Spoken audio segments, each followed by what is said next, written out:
Do you find yourself constantly putting off tasks? Does your hand automatically reach your phone to scroll through social media? It's called procrastination. Like once a wise man told, to get something done, you have to get started. And that's hard, I know. But today we are breaking all those cycles and finally getting things done. Here's your ultimate guide for beating procrastination. Hello everyone, welcome back to my channel Mind Positive Store, where we talk a lot about mental health, self-care, self-love and just becoming the best version of ourselves, which already exists. Today's topic is really going to be beneficial for you. It's about procrastination, one of the biggest blockers in our goals, one of the biggest blockers for us in achieving the best version of ourselves. So here are the video stamps for today's video. Hope you guys enjoy it, and let's get started. First of all, why do we procrastinate? Procrastination stems from various set of reasons, and understanding your why is the first step to overcome it. One good reason would be fear of failure. We often avoid starting certain things or avoid taking up a project in the fear of not being able to do it in perfect way. We're all perfectionists. We really want to achieve the maximum out of any tasks, but then when we know that we cannot, or when we decided in our head that we cannot, it's just not gonna happen. For example, we all know we have to take water, we all know we have to exercise daily, but then we just don't do it. Why? Because we know end of the day, I am anyway gonna skip my water because I'm so busy at work. I would make a fool out of myself in gym without knowing what should I do first, what not, and maybe I will not just get to my desired body ever. So why bother doing it in the first place? Fear of failure is the biggest obstacle for us to achieving our goals and the biggest fuel for procrastination. Another reason for procrastination, which completely applies to me, is perfectionism. So I know that it's good to be a perfect person, good to be expecting everything that you do to be perfect, but then again this actually stops you from delivering the project or delivering the task itself.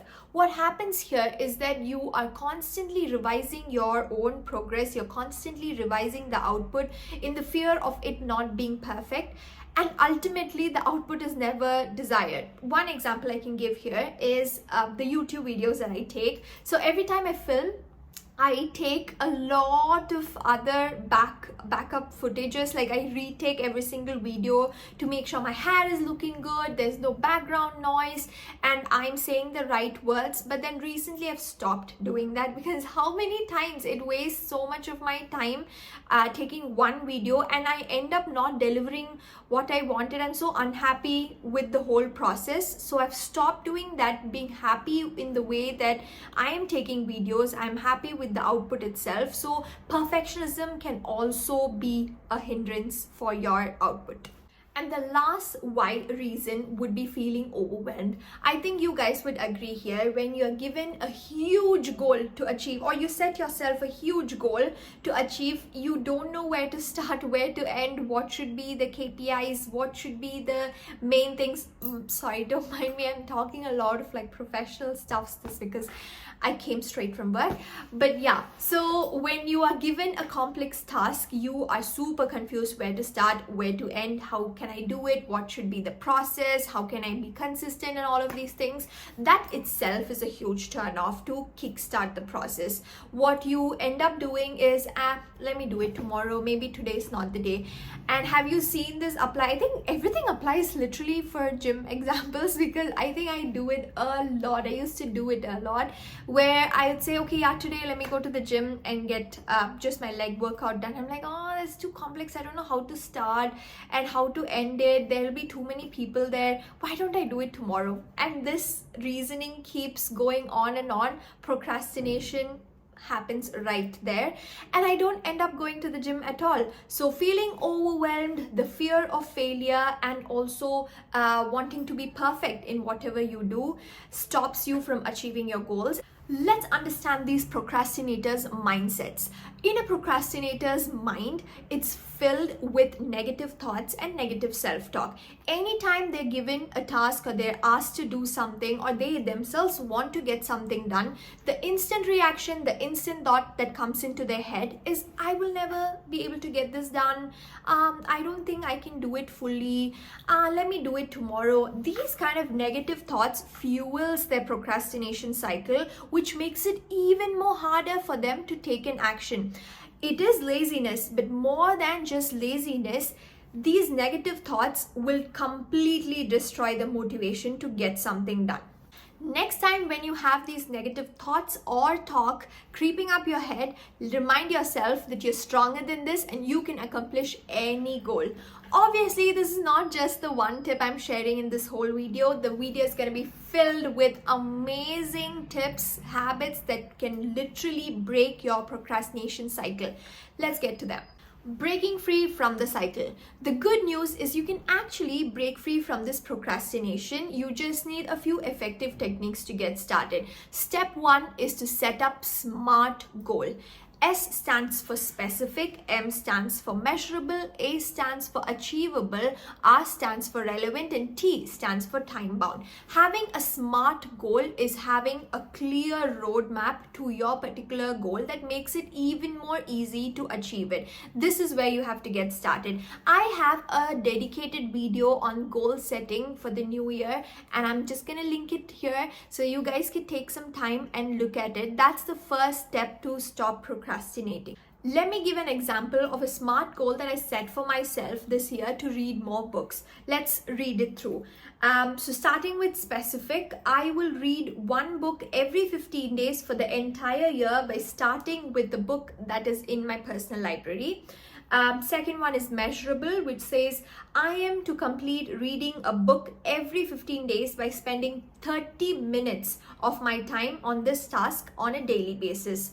And the third one is achievable or attainable, which says adjusting the reading time in the morning hours or before bedtime. I would make sure that I consistently keep up with the habit, as this way it would most likely not interfere with the rest of my daily routine.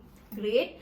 And then second last, which is relevant, which is about reading every day would calm my mind, increase my knowledge, and give me a taste of a new experience which I might never get a chance to have in my own life.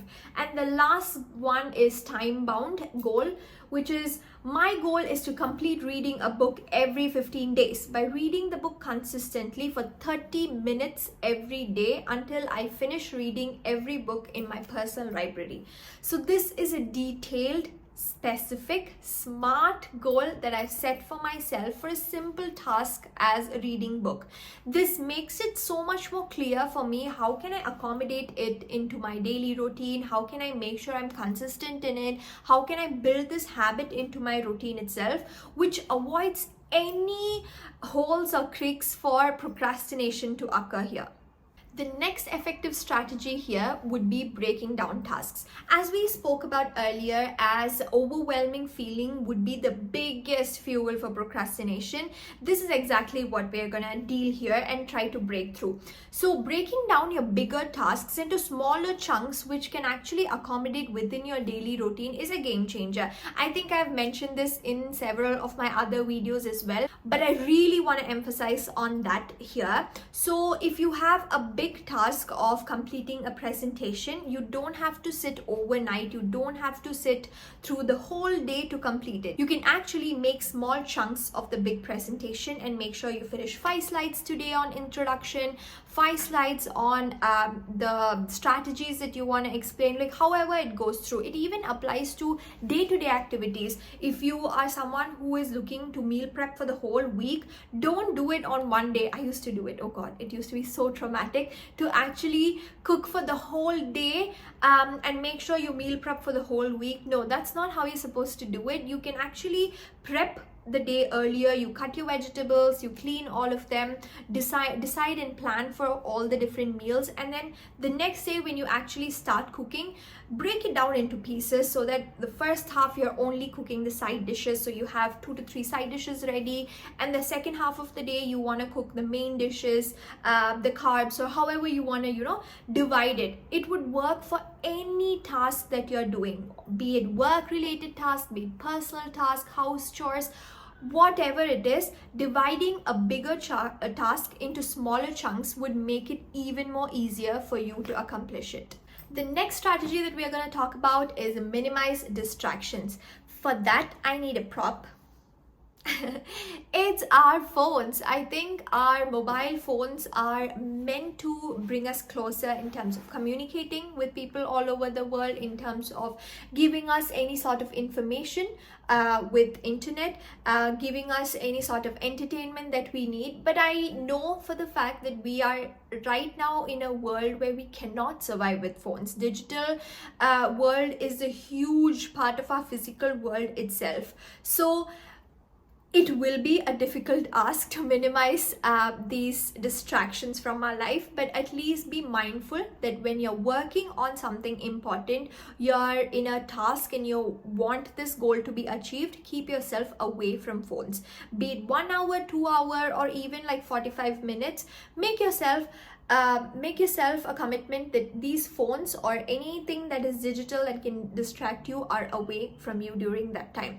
Another distraction that we really need to talk and not neglect right now is physical distraction. The place where you work, your work environment is a huge deal, guys. I think I've told this to my friends personally, how important it is for us to be clean, for our environment to be clean. More than clean, our workspace needs to be very organized. Have you seen workspace aesthetics videos on Instagram? It's a huge boost to make ourselves much more organized. It is not the aesthetic paints or the stationaries we need. I mean, we need that, but other than that, it is the functionality per se of our space, where we have the right things in the right place for us to grab and not waste time in looking for new stuffs. So make sure you minimize any sort of distractions, and this also means people. When you're working in an environment which is full of people, your relatives are there, you have kids running around, there's so much of sound, someone's watching TV, it will be distracting. That's why people always say close your door, like move away so that you can study well. Apply that to your actual life as well. Whatever task you're doing, make sure that you minimize any sort of distractions in your environment. Set deadlines and make yourself accountable to them. Give yourself some realistic deadlines to any task that you perform. Don't just start a task. Whenever you do, give yourself a deadline of certain time with as a 1 hour for me to complete this task, and make yourself accountable. Now, to increase this accountability, you can also share it with your colleague, friend, whosoever is around you, so that they can ask you after the time if the task was completed or not. The last strategy is the best by far. Just start. Yes, just start the task. Often what happens with us is we tend to procrastinate because we don't start with something. If we start doing the task, we'll automatically complete it. Getting started is the hardest part, to be honest. Now, there is this simple and easy thing that I learned, which is called as a 5-minute rule. So whenever you're stuck in a procrastination cycle, tell yourself that I'm just going to get up and do this for just 5 minutes. And it's okay if I don't like after 5 minutes, I can stop doing it. I can discontinue. I can continue going back to the couch and scrolling through social media. It's just 5 minutes that I have to stick up and do the task. Okay. Now, when you give yourself that liberty of just doing it for just 5 minutes, and you can go back if you don't like, you will end up actually completing the whole task. Give it a try and comment down below if it really worked for you, because this has been a game changer for me. Every time I have to go start a workout, I tell myself I'll just do it for 5 minutes, and if I'm okay with it, I'll continue. Otherwise, I'm just gonna stop. I'm just happy at least that I started it and I did for 5 minutes. Start by creating a to-do list the previous night itself. Write down all the tasks that you want to do. Make sure it is small, realistic, smart goals that can easily be accommodated in your daily routine. Along with these tasks, incorporate break time as well. This is really important to prevent from any burn down. In this age in life, we are all hustling around, but breaks are even more important to give yourself that refresh time to come back with more productivity. During this break time, make sure you are not distracted with your phones. Do activities that is much more calming, like go for a walk, sip some water, have a snack, go somewhere outside to take fresh air, or read a book, take a nap. Do something like this which will not agitate your brain. Instead, it will relax and calm it. How can I not talk about a planner here? For planning out your day ahead, use a planner, guys. This is a total game changer, and I think you know what I'm talking about. It is better than yesterday, your daily planner come journal, which will absolutely change your life in terms of any breakthrough of procrastination in your daily time. This planner lets you prioritize your top 3 priorities that needs to be completed no matter what within the day. It also gives you space to accommodate professional and personal to-do lists. It also gives you a space where you can doodle, have a break time within your whole day's planning, and it's just a wholesome package that lets you focus on what needs to be focused and gives you very less room to scroll through social media or waste your time doing something that will not benefit your end goal. Let me give you 2 amazing, simple, and most effective tips here. The first one is 3-2-1 rule, which means that you have to say 3-1. Drop everything and anything that you're doing. You're sitting on a couch, you have phone on you, or reading something, you're just lying on the bed. The moment you say 3-1, you have to drop everything off, get up and start working on a task. It is like a countdown you give yourself to get started. As I told earlier, getting started is the huge and the hardest part here. Once you get started, you're eventually gonna achieve your goal. The second tip here is to turn off your notifications. Yes, you heard it right. But I'm not asking you to turn off your notifications throughout the day. I just want you to turn off your notifications when you're working on something important. Now, along with work time block, I would really encourage if you could keep your phones or any distraction away from the room itself. But if your work demands your phones or stuffs like this to be there around you, then what you can do is turn off your notifications for that particular time alone and make sure you completely are focusing on your work. Now, why I say so is we will be super into work, okay? Imagine you completely immersed into the work, you're like putting 100% on doing it, and suddenly you get 1 notification, 2, 3, like you start getting these beeps on your mobile. Your brain automatically goes to that. You are so curious to pick up your phone and just see who is this texting. So just make sure you give yourself that notification free zone for few minutes or few hours, however the work schedule you are in, and give yourself the distraction free zone. The last thing that we're going to talk in today's video is to give ourselves instant gratification. As humans, we long for gratification after every goals.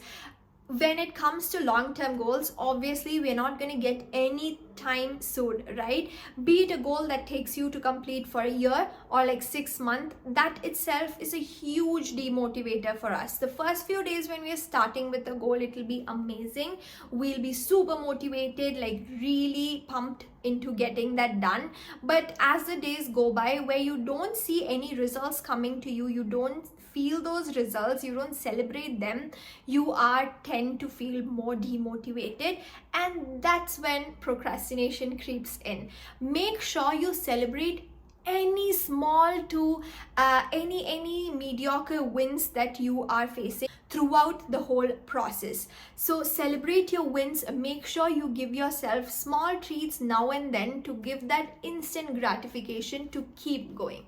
Remember, you are not alone in the struggle against procrastination. By understanding the reasons behind it, by having the right mindset, and by using these effective strategies that we discussed today, you can easily beat the challenge and become a productivity pro. I hope today's video was super helpful for all of you guys in breaking free from your procrastination cycle and just becoming the best productive version of yourself. Please hit the like button, support and subscribe to our channel for more such amazing content on self-love and self-development. Comment down below the strategy or the tip that you found super helpful from this video. Until next time, thank you so much and have a great week. Bye-bye.